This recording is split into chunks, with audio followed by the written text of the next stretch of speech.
Hello guys, कैसे हैं आप सब।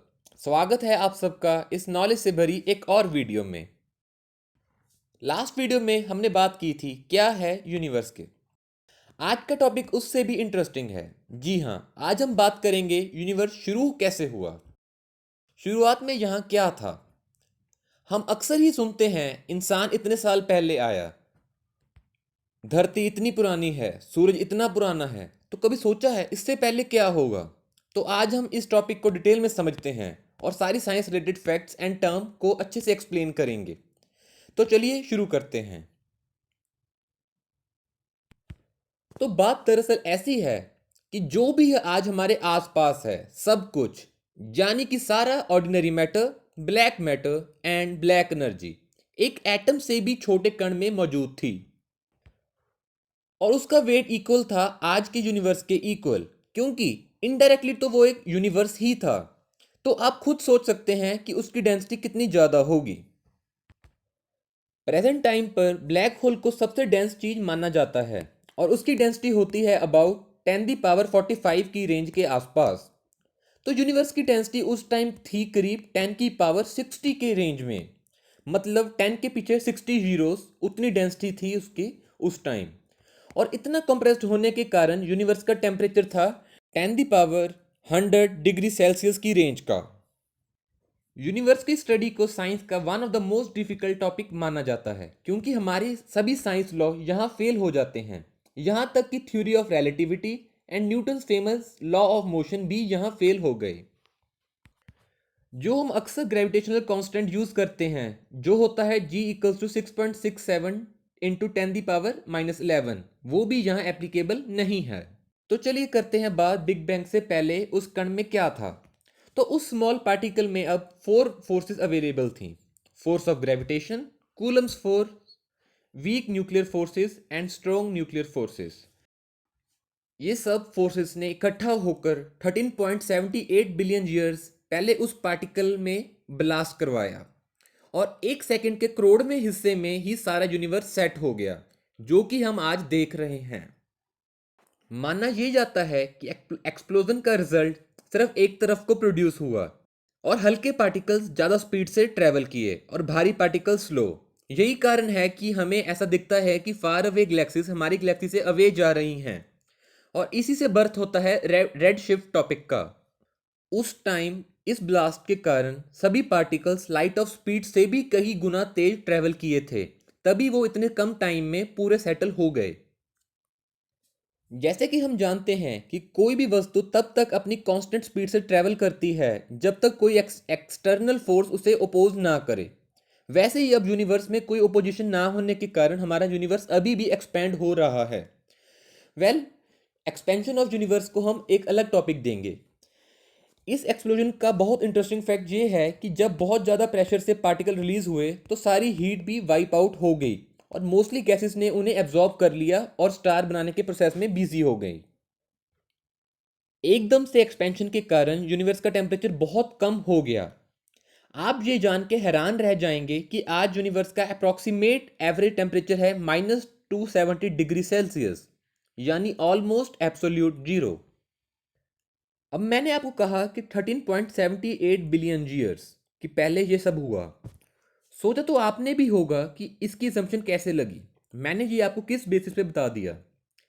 एक्चुअल में ये असम्पशन भी बहुत इंटरेस्टिंग है। Scientist intensity and wavelength of light के जरिए यहाँ से लाइट आ रही होती है उसके डिस्टेंस का अंदाजा लगाते हैं। ऐसे ही इस केस में हुआ। जौन से पॉइंट से बहुत ज़्यादा ब्राइट लाइट आ रही थी, साइंटिस्ट ने पता लगाया कि वो पॉइंट करीब करीब 14 बिलियन लाइट ईयर्स दूर है और हाल ही में वहाँ से लाइट आई थी। तो हमें इससे आइडिया मिल गया कि वो ही पॉइंट बिग बैंग का हो सकता है। स्पीड ऑफ यूनिवर्स को स्पीड ऑफ लाइट से सब्ट्रैक्ट करके हमें पता चलता है कि ये कितने साल पहले शुरू हुआ। क्योंकि अगर हमारा डिस्टेंस अगर वहाँ से 13.78 बिलियन लाइट ईयर है, तभी 13.78 बिलियन ईयर बाद अर्थ पर लाइट पहुंची। इसे कहते हैं पास्ट शिफ्ट। ये पास्ट शिफ्ट ही रीज़न है जो कि हमें नई नई गैलेक्सीज और अदर प्लैनेट्स दिख रहे हैं, क्योंकि जो सी गैलेक्सी अभी हमारे अर्थ से बहुत ज़्यादा दूर है उसकी लाइट तो यहाँ तक पहुंची ही नहीं। और सेम रीजन के कारण ही यूनिवर्स हमें एक्सपैंड होता दिख रहा है। इसे समझने के लिए इमेजिन करो, एक स्टार है जो कि अर्थ से 1 लाइट ईयर दूर है। इसका मतलब वो अर्थ से इतना दूर है जितना लाइट एक साल में डिस्टेंस कवर करती है। तो सपोज उस स्टार की लाइट एकदम से खत्म हो जाती है, तो ऑब्वियसली वो एक साल बाद हमें पता चलेगा कि लाइट खत्म होगी। समझे अब? है ना ये इंटरेस्टिंग फैक्ट? ऐसे ही यूनिवर्स की एज को प्रिडिक्ट किया है ना ये इंटरेस्टिंग फैक्ट? ऐसे ही यूनिवर्स की एज को प्रिडिक्ट किया गया है। बिग बैंग के साथ ही शुरू हुआ स्पेस एंड टाइम का रिलेशन। इससे पहले टाइम को नील माना जाता है। हो सकता है इससे पहले भी कोई एक्टिविटी हुई हो, पर टिल नाउ उसकी इमेज अर्थ तक नहीं पहुंची, तो हम इसके बारे कुछ नहीं कह सकते। अब हमने बात की थी ऑर्डिनरी मैटर की, जो कि यूनिवर्स में सिर्फ 5% अवेलेबल है। जी हाँ, उसी ने फॉर्म किए सारे planets, billion of stars and many black hole. तो समझ रहे हैं 5% भी कितना ज़्यादा होगा। अब एक और टर्म आई थी, ब्लैक मैटर।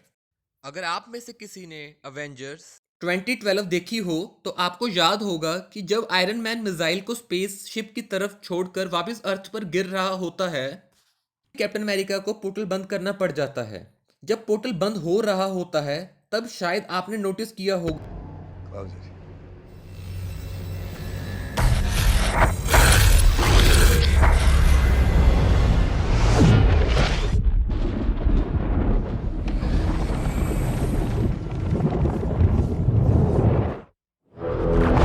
जी हाँ, यही ब्लैक कलर की चीज थी, डार्क मैटर।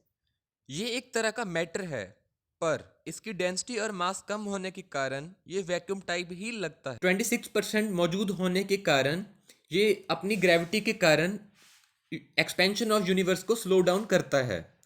ब्लैक मैटर बिल्कुल न्यूट्रल होता है।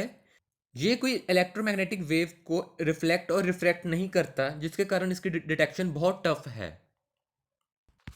पॉसिबल ये भी हो सकता है कि सभी प्लैनेट्स और स्टार्स को अपने फिक्स पोजीशन पर इसी ने रखा हो, पर इसके बारे कोई फिक्स इंफॉर्मेशन नहीं है। इसके बाद आती है डार्क एनर्जी। ये एक हाइपोथेटिकल फॉर्म ऑफ एनर्जी है जो कि about 72% of total mass energy density of universe को फॉर्म करती है। ये नेगेटिव फोर्स प्रोड्यूस करती है जो कि ग्रेविटी के ऑपोजिट होती है। ये एनर्जी ही यूनिवर्स को एक्सपैंड करवाती है क्योंकि ये ग्रेविटी से उल्टा काम करती है। डार्क मैटर से काफ़ी ज़्यादा मात्रा में मौजूद होने के कारण ही डार्क एनर्जी डोमिनेटिंग फैक्टर बनाती है। अर्थ पर मौजूद फॉर्मूलाज के कारण आज तक हमने पढ़ा है कि स्पीड ऑफ लाइट से फास्ट कुछ भी नहीं हो सकता। पर आप ये जान के हैरान रह जाओगे कि डार्क एनर्जी में जो एंटी न्यूट्रिनो प्रेजेंट होते हैं वो स्पीड ऑफ लाइट से भी फास्ट होते हैं। क्यों? हो गया ना एक और फिजिक्स का लॉ फेल। और यही रीज़न है कि ब्लैक होल इस ब्लैक मैटर और ब्लैक होल को नहीं एब्जॉर्ब करते, क्योंकि उनकी वेलोसिटी एस्केप वेलोसिटी से भी ज़्यादा होती है।